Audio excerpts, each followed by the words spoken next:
Recording by David Nossetti. The Last Supper by T.D. Hamm. Hampered as she was by the child in her arms, the woman was running less fleetly now. A wave of exultation swept over Goldran, drowning out the uneasy feeling of guilt at disobeying orders. The instructions were mandatory and concise. No capture must be attempted individually. In the event of sighting any form of human life, the ship must be notified immediately.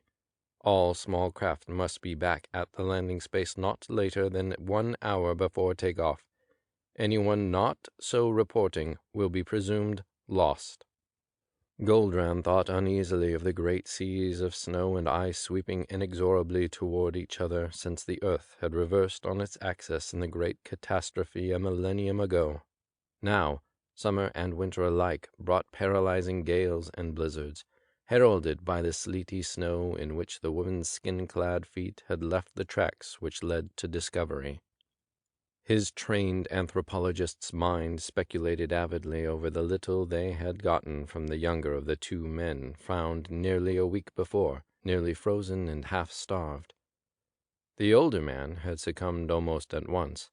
The other, in the most primitive sign language, had indicated that, of several humans living in the caves to the west, only he and the other had survived to flee some mysterious terror. Goldran felt a throb of pity for the woman and her child, left behind by the men, no doubt, as a hindrance.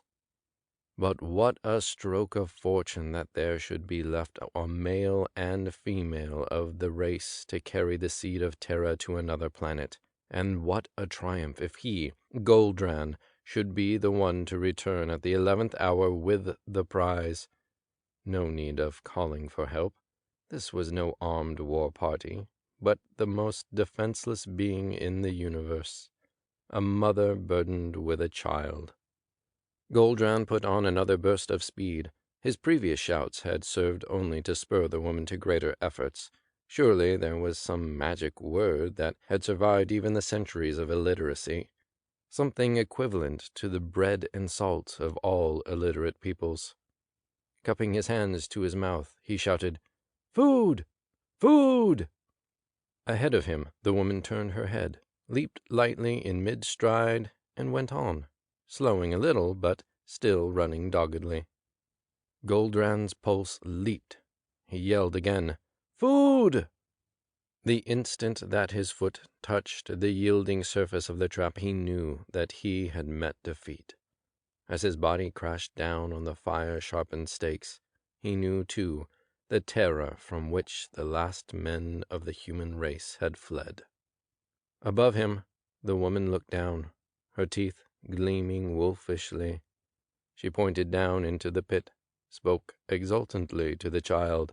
"Food," said the last woman on earth. End of The Last Supper by T.D. Hamm. Recording by David Nossetti. davidnossetti.com